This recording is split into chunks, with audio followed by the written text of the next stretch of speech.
जो लोग लालू यादव को यादव का मसीहा बता रहे हैं, गरीबों का मसीहा बता रहे हैं और शेर बता रहे हैं, उन लोगों को दोस्तों बता दूं, वो लोग लालू यादव के अखंड भ्रष्टाचार के अलावा सिर्फ अगर उनके गुंडाराज की सिर्फ अगर एक घटना को याद कर लें तो उनका रोम रोम सिहर उठेगा। फ्रेंड्स, ये घटना है आईएएस डीडी विश्वास जी की पत्नी चंपा विश्वास रेप कांड। फ्रेंड्स, लालू यादव के 1990 के 2005 के कार्यकाल के अनेक विभत्स कहानियों में से एक चर्चित चंपा विश्वास रेप कांड था। तो चंपा विश्वास आईएएस डीडी विश्वास जी की पत्नी थी और आईएएस डीडी विश्वास जी की पत्नी, उनकी माँ और उनकी दो नौकरानियों के साथ लगातार 2 साल तक रेप होता रहा और वो आईएएस होते हुए भी कुछ ना कर सके, क्योंकि सारी की सारी व्यवस्था, सारी प्रशासन लालू यादव के सामने उनका गुलाम था। उनके सामने ये सारी व्यवस्था प्रशासन एक तरह की बोनी साबित हुई थी। दोस्तों, हुआ यूँ था कि लालू यादव के बहुत करीबी विधायक थे जिनका नाम था हेमलता यादव। उसका एक बेटा था जिसका नाम था मृत्युंजय यादव। इस आदमी ने इस घटना को अंजाम दिया था और इसके सामने सारे का सारा प्रशासन, पुलिस व्यवस्था, हाईकोर्ट सब बोनी साबित हुई थी। सब इसके सामने छोटे थे। ये बहुत बड़ा आदमी हो चुका था, कारण क्योंकि इसके ऊपर हाथ था लालू यादव का। ये बंदा चंपा विश्वास जी के साथ, उनकी नौकरानियों के साथ, माँ के साथ लगातार कई साल तक रेप करता रहा। इसके कुछ साथी भी इसके शामिल थे। आईएएस डीडी विश्वास जी वहाँ आईएएस थे बिहार में, उनको सब कुछ मालूम था, लेकिन वो कुछ नहीं कर पा रहे थे। कोई उनकी बात सुनने को राजी नहीं था। लालू यादव से उन्होंने कई बार शिकायत की, तो लालू यादव ने कई बार मजाक बनाया था। आपने कभी पिक्चर में देखा होगा, जैसे कि पिक्चर थी गंगा जल, उसमें वो एक गुंडा था, उसका बेटा किसी भी लड़के को उठा लाता था, फिर उसका रेप करता था और पुलिस उसके सामने कुछ नहीं कर पाती थी। तो लालू यादव ने आईएएस डीडी विश्वास जी का मजाक उड़ाया और कहा, अरे भाई, ये सब कुछ होता रहता है बिहार में, आप इस पर ज़्यादा ध्यान मत दो, कम से कम आप जिंदा तो हो। बेचारे आईएएस डीडी विश्वास जी इस लड़ाई को लड़ते रहे, इधर उधर भागते रहे और लड़ाई को लड़ते लड़ते एक दिन उन्होंने दम तोड़ दिया। वो इस दुनिया को छोड़कर चले गए।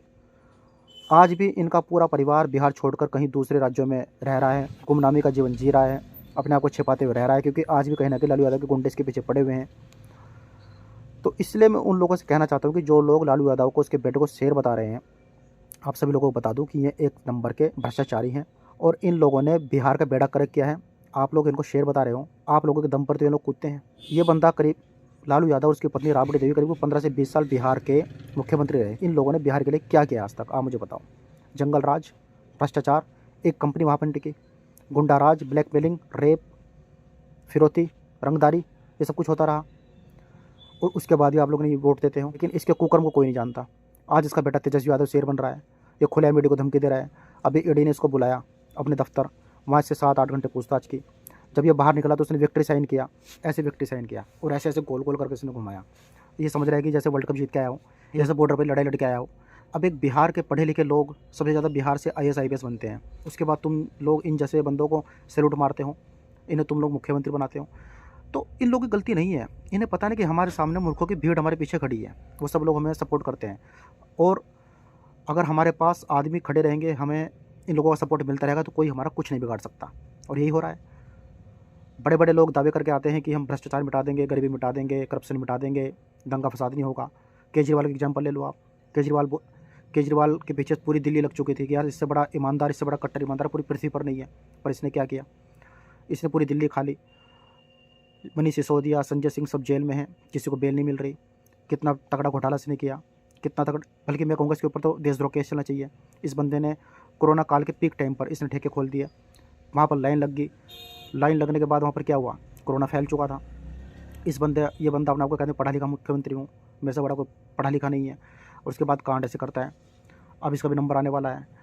ममता बनर्जी जो कहती थी, जिसने वामपंथी को भगाया था बंगाल से, कि मैं बंगाल में शासन लागू कर दूंगी, बिहार कि बंगाल में किसी तरह की कोई गलत चीज़ नहीं होगी, दंगा फसाद नहीं होगा, सब मिलजुल कर रहेंगे। आज वहाँ पर क्या हो रहा है, आज वहाँ पर ध्रुवीकरण की राजनीति हो रही है। वो खुला सपोर्ट मुस्लिम को करती है, हिंदू को पूछती नहीं है। दुर्गा पूजा आप वहाँ नहीं कर सकते, आप जय श्री राम का नारा नहीं लगा सकते।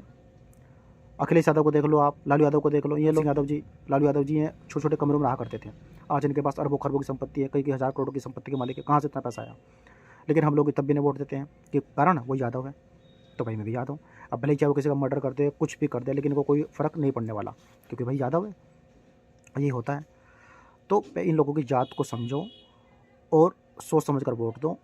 अगर आप इस देश से गरीबी मिटाना चाहते हो, करप्शन मिटाना चाहते हो, दंगा फसाद मिटाना चाहते हो, तो आपको इन लोगों की असलियत जो है उसको सबके सामने लाना चाहिए। और मनीष कश्यप जी बहुत अच्छा काम कर रहे हैं बिहार में, उसको जेल में डलवा दिया क्योंकि वो लोग एक पोल खोल रहा था। और ये तेजस्वी यादव जो आर्टिफेल है, जिसको हिंदी ढंग से बोलना नहीं आता, ये बड़े बड़े दावे करता है कि मैं कर दूंगा, अमित शाह को, मोदी जी को चुनौती देता है, और कुछ नहीं आता इस बंदे को, लेकिन आप लोग सपोर्ट करते हो। अब ईडी के दफ्तर से बाहर निकला, जैसे कि वर्ल्ड कप जीत के आया हूँ, वहाँ पर हज़ारों हज़ारों आरजेडी वर्करों की भीड़ खड़ी है, यादव की भीड़ खड़ी है, सब इसको अपना मसीहा बता रहे हैं। जबकि इसने क्या किया बिहार के लिए, बिहार के लोगों के लिए इसने क्या किया? बिहार का इन लोगों ने बेड़ा गर्क कर दिया। और 20 साल वहाँ पर रहे, और वहाँ भ्रष्टाचार, जंगल राज, रंगदारी, रेप, बलात्कार, खुलेआम मर्डर, यही सब होता था वहाँ।